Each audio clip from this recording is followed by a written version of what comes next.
Hey there, this is Pastor Rick, Broadman Baptist Church, and this is the Broadman Word for April 22nd, 2026. And today, I want to talk to you about legacy and about not letting there be divisions in the church. Specifically, from Paul in writing 1 Corinthians 4:6, he addressed the Corinthians in the following manner. I'll read it to you. I have pled all these things to myself and Apollos for your benefit, brothers, that you may learn by us not to go beyond what is written, that none of you may be puffed up in favor of one against another.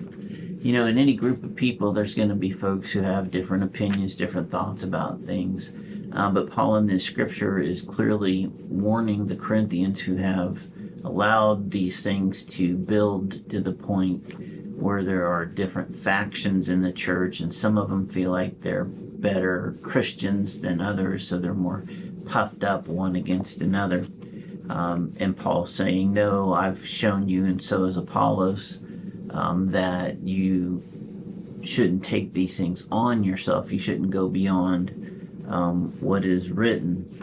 And so in this concept of legacy, we need to understand that what we leave behind, our greatest legacy is going to be who we were and what effect did we have on the kingdom. How did we leave the church versus when we came. There was division in the Corinthian church, and Paul in the previous chapter 3, warned them, reminded them by asking, do you not know that you are a temple of God and that the Spirit of God dwells in you? If any man destroys the temple of God, God will destroy him, for the temple of God is holy, and that is what you are. So, and then he goes on to say, Christ loved the church and gave himself up for the church. So whenever a Christian starts to think that their ideas are concrete and it's not clearly written, as Paul says, going beyond what is written, they begin to take on an authority that they're not really supposed to have. And our actions become part of our legacy, and you can become known for digging in on things. So what's the root then of most division in church is some people going beyond what is written, and then allowing themselves to be puffed up over others, or thinking they're puffed up over others based on what they know, because they can really dig in on their ideologies. And it's really becomes a source of pride, which is something for us to worry about all the time. But in 1 Corinthians 4:6, Paul very clearly tells us that you are to learn from him and Apollos not to go beyond what is written. So in any decision in the church, then, any theory in the church, we have to say, well, where's this from? What are we doing? And it needs to be very clear that it's written, it's scriptural, that there's a very non-divisive way of looking at this thing, that it's clearly the revealed will of God, so this is what we need to do, regardless of what anybody might think about it. And then there's the non-essential stuff that's not clearly written, that people tend to dig on. It might be their personal propensities, it might be a little church history, might be some experiences they've personally had, or whatever it is, but they allow it to become almost scriptural because they dig in on it, and it creates division.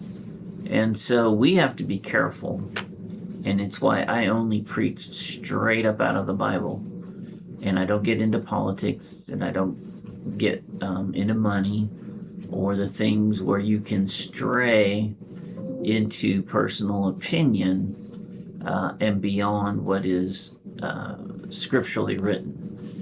Sola scriptura, only scripture, is the theory. And so I want to encourage you today to, when you're thinking about church and your church community and the people there and how you present the church to others, really, that we're not going beyond what is written, that we have a biblical worldview that is firmly rooted in what God reveals to us through Scripture as true. Not any of our personal ideas about church or Christianity or how things should be. And if you think the church should be doing something, don't let it become an item of division. Don't let it become a source of where groups will rally around your idea and other groups won't. And then there's some people who think a certain way about the pastor or leadership based on where they are on this particular issue. That's divisions. God hates division in the church, and he will treat those who are the source of it quite harshly. And so I encourage you to not let that be you. In your church, make sure it is sola scriptura.